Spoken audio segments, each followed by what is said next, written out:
Good evening बच्चों।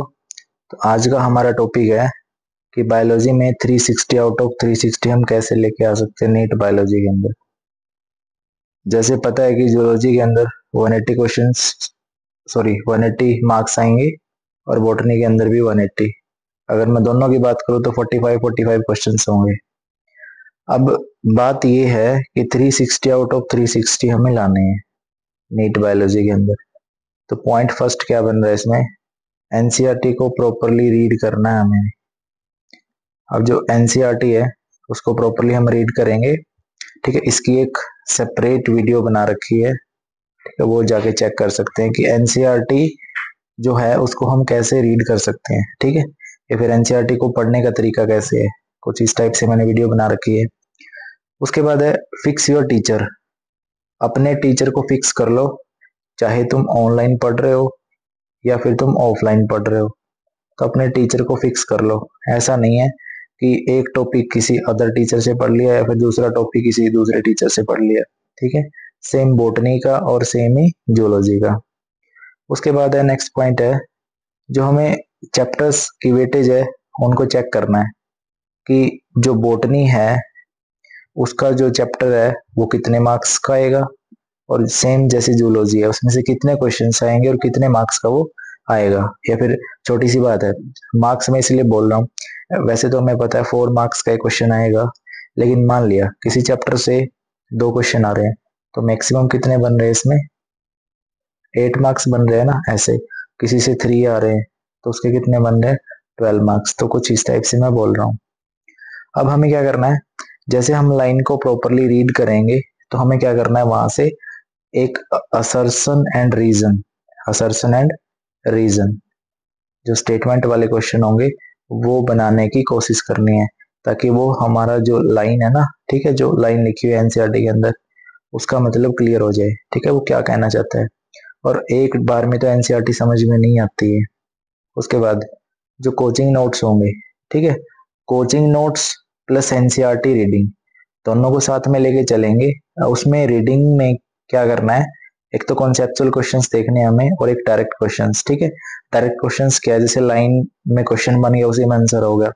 और conceptual क्या है, जैसे क्वेश्चंस अराइज हुआ है और वहां पे जो उसका आंसर है, ठीक है, वो सोच समझ के हम दे पा रहे हैं। उसके बाद observe the PYQs.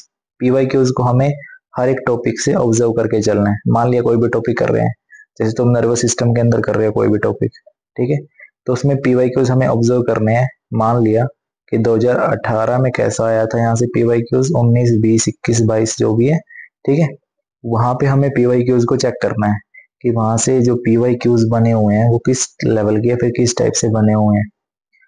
Clear your topic in each and every respect. हमें टॉपिक को हर एक वे में क्लियर करना है। उसमें हमें क्या करना है, ना तो हमारा कोई भी डाउट बचे, ठीक है, उस डाउट को चाहे तुम अगर ऑनलाइन पढ़ रहे हो तो ऑनलाइन कवर करो, अगर ऑफलाइन कोचिंग ले रहे हो तो ऑफलाइन इसको कवर करो। यानी कि जब हम एक टॉपिक को पढ़ रहे हैं तो उसमें कोई भी डाउट ना रहे। अगर कोई डाउट रहता है तो उसको नोट करो और अपने टीचर से पूछो।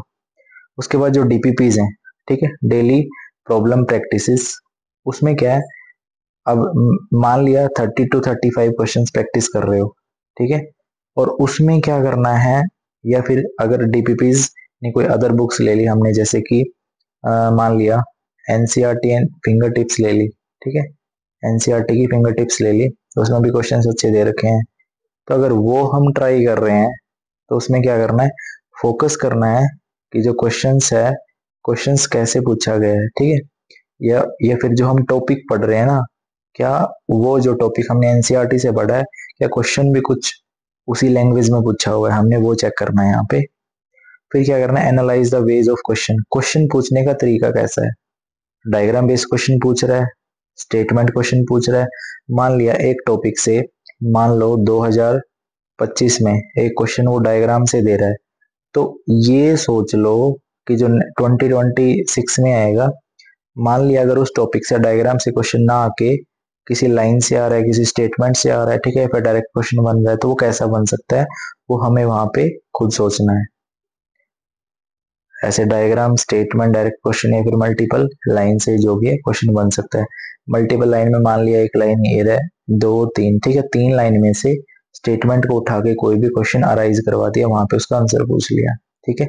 और ये तभी कवर होगा जब हम क्या करेंगे, हर एक वर्ड को समझेंगे, ठीक है। उसके बाद है मैक्सिमम क्वेश्चन प्रैक्टिस करने हैं, ठीक है। अब जो क्वेश्चंस हैं उसमें हमें मैक्सिमम क्वेश्चंस लगाने हैं ताकि जो एक टॉपिक से क्वेश्चन ना रहे। फिर क्या करना है, अपने आप को चैलेंज करना है। चैलेंज का मतलब क्या है, जैसे मीडियम लेवल के क्वेश्चन हमने कर लिए और वो हमसे हो रहे हैं, तो ओवर कॉन्फिडेंट नहीं होना, तो वहां पे हार्ड लेवल को उठा लिया, फिर डिफिकल्ट लेवल को उठा लिया। वो हमें चेक करना है, अगर ये दोनों हो रहे हैं इसका मतलब हमारा जो टॉपिक है वो अच्छे से कवर हो रहा है। उसके बाद जो अपने डाउट्स हैं उसको हाईलाइट कर लिया। अब हाईलाइट करने का मतलब है, अब जैसे कोई डाउट्स बना, मैंने हाईलाइट तो कर लिया, अगर वो तभी का तभी क्लियर हो पा रहा है तो अच्छी बात है, अगर नहीं हो पा रहा तो उसको हाईलाइट जो तुमने किया था उसको नेक्स्ट क्लास में जाके ऑफलाइन ऑनलाइन जो तुम पढ़ रहे हो उसमें जाके कवर करो, ठीक है। और ये हाईलाइट इसलिए करवाया डाउट्स, ताकि जब नेक्स्ट टाइम एनसीईआरटी पढ़ोगे, फिर नेक्स्ट टाइम इस टॉपिक को रीड करोगे तो तुम्हें याद रहेगा कि यहाँ पे मेरा डाउट बना था और मैंने हाईलाइट किया है, ठीक है। अपने आप को टेस्ट करते रहा करो, यानी कि स्क्रीनिंग करना जरूरी है कि कोई टॉपिक है तुम कैसे कर पा रहे हो कैसे नहीं कर पा रहे हो। अब मान लिया कोई भी एक टॉपिक है, जैसे मान लो तुम ह्यूमन रिप्रोडक्शन से कोई टॉपिक कर रहे हो, तो ह्यूमन रिप्रोडक्शन का कोई भी टॉपिक या फिर बायोलॉजी में कोई भी टॉपिक उठा लो, उस टॉपिक के पहले तुम क्या करोगे, क्वेश्चंस देखो कि क्वेश्चंस कैसे कैसे पूछे गए हैं। अगर वो क्वेश्चंस हमें समझ में आ रहे हैं तो हम फिर उसकी थ्योरी पे पढ़ेंगे। जब हम थ्योरी पढ़ेंगे ना, हमें वहां से पता लगेगा कि यहाँ से ऐसा कुछ क्वेश्चन बना था, यहाँ से ऐसा कुछ क्वेश्चन बना था, ठीक है। फिर मैंने नेक्स्ट लिखा है एनसीईआरटी एंड कोचिंग नोट्स, वो एक दूसरे में इंटर कन्वर्टेबल। मान लिया कोई एनसीईआरटी की लाइन है, ठीक है, और वो सेम लाइन है या फिर कोचिंग नोट्स में लिखी हुई है, या फिर मैं बोलूं लाइन दोनों में अलग अलग है लेकिन मतलब दोनों का सेम है, तो वो हमें दोनों में चेक करना है।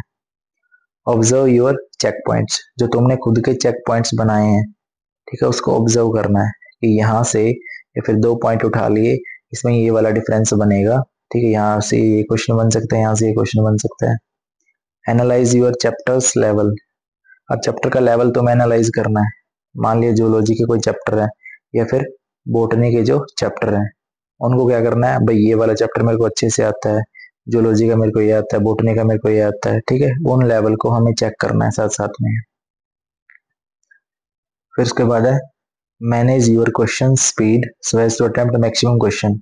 अब जैसे हम क्या कर रहे हैं, कोई डीपीपी लगा रहे हैं, ठीक है, या फिर हम कोई टेस्ट दे रहे हैं, तो उसमें क्या करना है, हमें टाइम को भी देखना है या फिर अपने टाइम को भी मैनेज करना है। या तो टाइम को अच्छे से मैनेज कर लो या फिर स्पीड को बूस्ट अप कर लो, किसके अकॉर्डिंग, कि भाई हम मैक्सिमम क्वेश्चंस को वहां पे अटेम्प्ट कर पाए। और फिर वहां पे क्या करना है, अगर हम मैक्सिमम क्वेश्चंस को अटेम्प्ट कर रहे हैं तो वहां पे जो नेगेटिव मार्किंग होगी उससे हमें बचना है, यानी कि तुक्का नहीं मारना हमें। मान लिया, अब देखो ऐसा तो नहीं है कि हम डायरेक्ट फाइनल जो पेपर है हमारा नीट का उसमें बैठेंगे, उससे पहले हर एक कोचिंग सेंटर के अंदर बहुत सारे माइनर एंड मेजर टेस्ट चलते हैं, तो उनमें अपने आप को एनालाइज करना है, यानी कि उनमें नेगेटिव मार्किंग से बचना है। मान लिया ऑब्जेक्टिव टाइप क्वेश्चन है, उसमें 1 2 3 4 4 ऑप्शन दे रखे हैं, तो चारों में से पहले 2 को कट करो जो बिल्कुल भी नहीं हो सकते, बचे 2 50%। अब उनमें से लगाओ कि एक्यूरेट वाला कौन सा हो सकता है, अगर वो आपका क्लियर नहीं है तो उस क्वेश्चन को स्किप कर दो। उसके बाद लास्ट जो पॉइंट बना है, इसमें इंटरकनेक्शन ऑफ चैप्टर्स, ये बहुत इंपॉर्टेंट है। मान लिया क्या, हम जो न्यूरल कंट्रोल वाला चैप्टर पढ़ रहे हैं, मान लो न्यूरल कंट्रोल वाला चैप्टर पढ़ रहे हैं, अब न्यूरल कंट्रोल वाले चैप्टर में अब जिस भी हम टीचर से पढ़ रहे हैं, चाहे वो ऑनलाइन हो चाहे ऑफलाइन हो, मान लिया जैसे कि हम सपोज किया न्यूरॉन का डायग्राम ही पढ़ रहे हैं, ठीक है, और उस डायग्राम में कोई ऐसी बात आई है जो टीचर बोल भी देते हैं कि इस चीज को या फिर इस टॉपिक को या फिर इस लाइन का मतलब हम वहां पे भी पढ़ेंगे, ठीक है, तो उस प्रॉपरली तभी के तभी सेम एनसीईआरटी के अंदर और सेम अपने नोट्स में साइड में एक नोट बना के लिख लो, ताकि हमें याद रहेगा कि ये वाला पॉइंट हमने उस चैप्टर में भी पढ़ा था और इसी पॉइंट को हम इस चैप्टर में भी पढ़ने वाले हैं। और ये टॉपिक इससे कंपेयर हो रहा है। अगर हम इस चीज को भी कर पा रहे हैं, इसका मतलब क्या है, हम चैप्टर्स की जो नॉलेज है उसको अच्छे से कैच कर पा रहे हैं। ठीक है, तो ये कुछ पॉइंट्स थे जो हेल्प कर सकते हैं बायोलॉजी में 360 अपॉन 360 लाने में। ठीक है, नेक्स्ट वीडियो आएगी जो अपनी